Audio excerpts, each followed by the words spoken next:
So what's up guys? So welcome back po sa aking YouTube channel. Kung bago ka pa lang sa aking YouTube channel, ang channel na ito ay nagtuturo ng online tutorials, review investment platforms, at kung gusto mong kumita gamit ang earning site, kung interesado ka sa ganitong content, huwag mong kalimutan magpindot ng subscribe button at hit the notification bell para ma-notify ka sa susunod nating videos.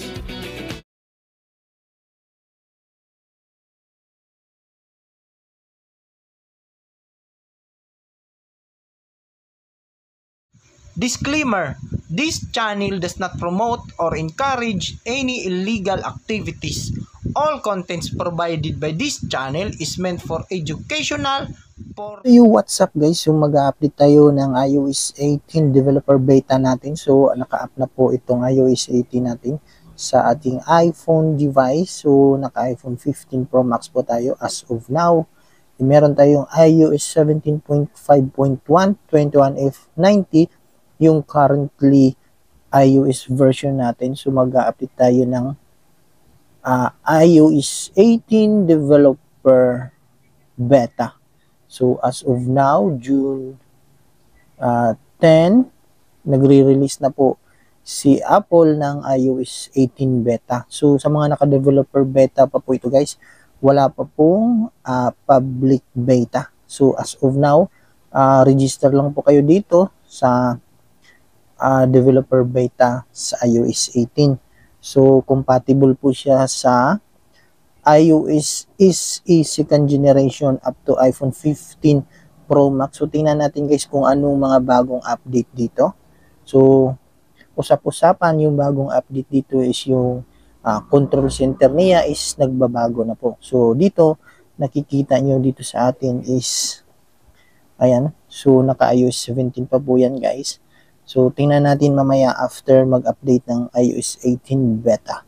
So, make sure guys, bago kayo mag-update, lalong-lalo na sa mga naka-developer beta, i-backup nyo po muna ang yung mga files sa inyong computer or laptop kung meron kayo. So, bago nyo po i-update dito sa mismong device natin. So, dito po guys sa atin is, dito lang po tayo nag-update sa ating iPhone. Ayan. So, software update. So, install now. Ayan.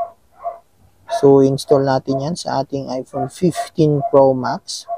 So, tingnan natin kung merong bug or wala. So, hintayin natin na mag-verify po yung update natin guys. So, iOS 18 Developer Beta. Ayan. So, after mag-verify ng update, normal po yan guys na mag-black screen po yung device natin. So, wag po kayong magpindot kahit dito sa gilid. So, pabayaan nyo lang po yan na mag-update. So, normal lang po yan na mag-black screen. Ayan. Then, makikita yung Apple logo. So, normal lang po yan guys. Ayan. So, nag-update na. So, makikita nyo dyan sa ating video.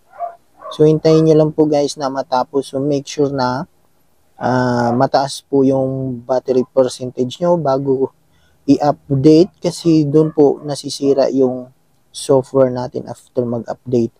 And low-bat po yung battery nag-update. So, masisira talaga yung device. So, make sure much better na 100% kayo or 50% makapag-update ng iOS 18 Developer Beta. So, ayan guys, tapos na po tayo mag-update ng iOS 18 Developer Beta. So, tingnan natin yung mga pagbabago dito guys. So, pinakauna nila dito guys. So, ayan, yung general nila guys is nagbago na po. About, ayan, so 18.0. So, nagbago na po yung ating iOS firmware version. So, eto guys, updated na po tayo sa iOS 18.0. So, tingnan na natin yung pagbabago dito guys. Ayan. So, yung ayan, so nagbago na po guys yung settings natin. Ayan, Wi-Fi. At ito pa yung bagong update guys, yung ayan, Apple password. Nandito na po lahat yung password natin. Ayan, so welcome to the password app.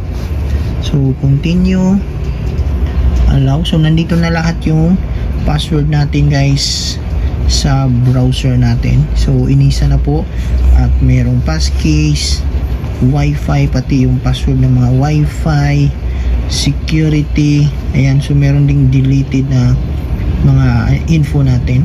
So yan po yung bagong update. At meron pa guys yung mga application natin dito kapag like for example itong photo, so may nakalagay na require Face ID.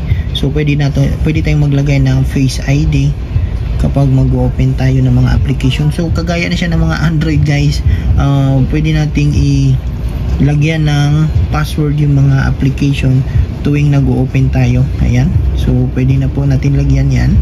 At meron pa dito guys, ayan. So dito sa itaas mayroong edit. So maglagay tayo ng add widget.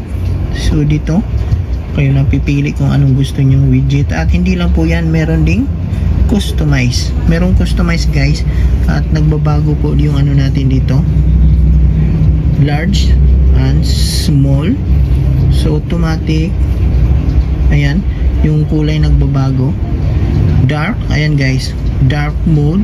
Ang ganda ng dark mode guys. Yung kung gusto nyo ng light, ito pa yung light.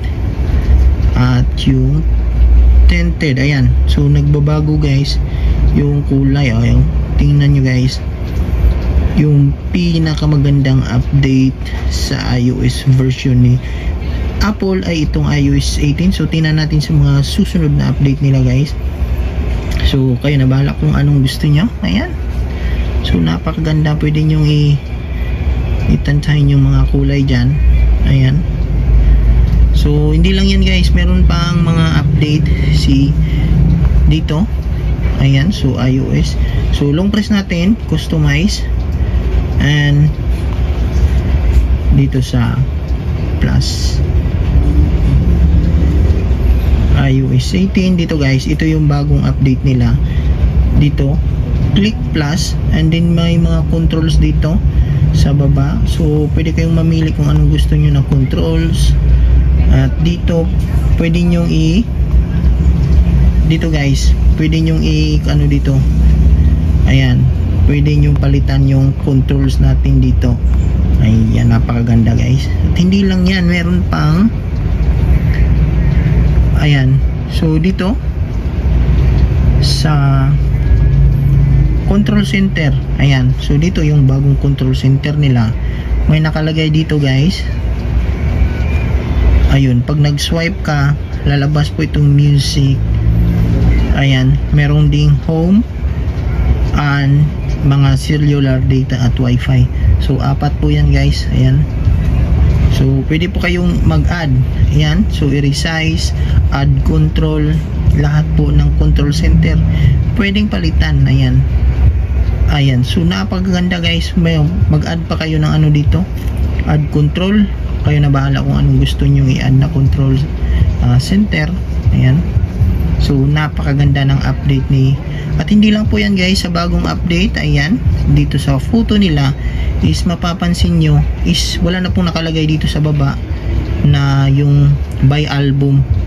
So bago na po siya guys. Ayan, ayan, so dito na makikita nyo na inisa na siya sa iOS 18. So wala pong nakalagay na ano by folder dito, all. So na po yan ang bagong update. So yun na po guys ang mga nakikita nating best features. So alam ko marami pa tong update si iOS 18 dito guys. So kayo na po mag-explore. So far so good. Sa ating iPhone 15 Pro Max is wala po siyang bug. At working na working po yung bagong update nila. So tingnan natin yung camera, last update natin. Ayan, so video, photo, ayan, so working na working po yung camera nya sa bagong update. So wala po siyang bug. So pwede na po kayong mag-update dahil naka-up na po ang iOS 18 developer beta.